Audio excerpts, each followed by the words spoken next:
It's a coming-of-age story, and it's a story about maneuvering through the perils of life. And I think that's what makes it a universal and timeless story. And by having a main character who isn't 100% human have to deal with that, it makes it a fable or a parable, but it's a universal story. It's coming of age. I think that's what makes it so popular. I think Pinocchio is about learning that you're not perfect and that you make mistakes and everyone makes mistakes, but you can rectify those errors and you can change and you can basically become a person of character. And I think that's what the universal theme of Pinocchio really is. In the original movie, there is sort of an underlying theme of in the Geppetto story of longing and some loss.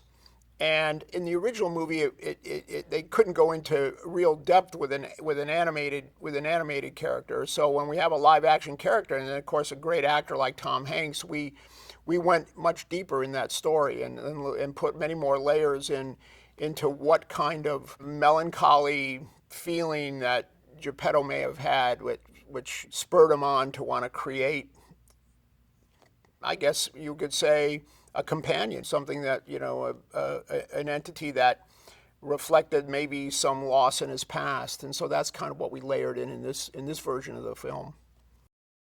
The first time I heard Cynthia sing, "Wish Upon a Star" was at Abbey Road when we recorded the first, I guess you would call it, guide track for what it was that we were going to do. And I mean, it was magnificent, of course, and I was happy with the first take, and then, Cynthia did many takes after that, tweaking things that she wanted to fix, but I thought they were all magnificent from the get-go. They were all beautiful. The main trick of combining an animated character and a live-action character is always in the performance of the live-action character.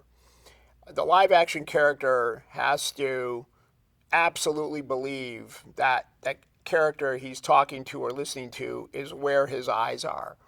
And so he has to really act for two in that moment, if you will.